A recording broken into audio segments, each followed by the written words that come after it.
आपने कभी गौर किया है कि ऑन एन एवरेज जब भी आप डॉक्टर कंसल्टेशन के लिए जाते हैं तो आपको डॉक्टर कितना टाइम दे पाते हैं, आपकी कितनी प्रॉब्लम को समझने के लिए वो टाइम देते हैं। नॉर्मली होता यही है कि आप गए और आपने अभी प्रेजेंट में आपको जो भी समस्या है आपने वो बताई और उसके बाद भी आपको मेडिसिन दिया गया, एंड देन आफ्टर उसके बाद भी क्या हो रहा है उसकी प्रॉपर इन्फॉर्मेशन किसी को नहीं होती। इस वजह से कभी कभी मेडिसिन के साइड इफ़ेक्ट्स भी होते हैं, एंड कभी कभी ये भी होता है कि वो शायद मेडिकेशन किसी काम की नहीं है और आप इसे रेगुलरली ले रहे हैं।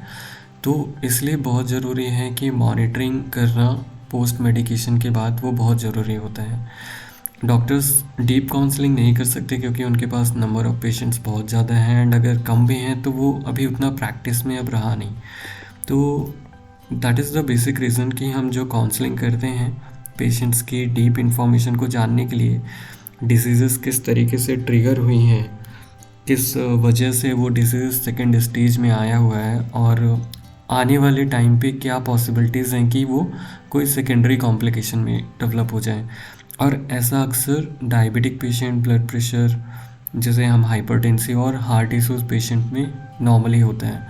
तो अगर आप नियरली 30 टू 35 एज ग्रुप में इंटर कर रहे हैं तो रेगुलर हेल्थ मॉनिटरिंग हेल्थ को काफ़ी हद तक सही डिसीजन लेने में आपको हेल्प करेगा। एंड ये डीप काउंसलिंग हम रेगुलरली करते हैं इंटरवल ऑफ 15-20 डेज। तो you can book it from our website and we just get all the every single detail. आपकी हर एक माइन्यूट डिटेल्स पे स्टडी होती है, साइंटिफिक रिसर्च स्टडीज़, किस तरीके से ये हेल्थ का डेटा या पैटर्न किसी फ्यूचर कॉम्प्लिकेशन में आ सकता है।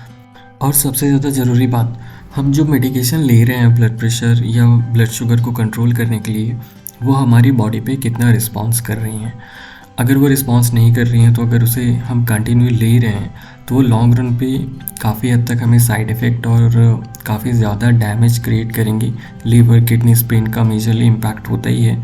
तो आपको अपने ड्रग रिस्पॉन्स को स्टडी करना बहुत ज़रूरी होता है, एंड इसलिए ये डीप काउंसलिंग इम्पॉर्टेंट है। Thank you so much for listening to me. Stay healthy, stay happy.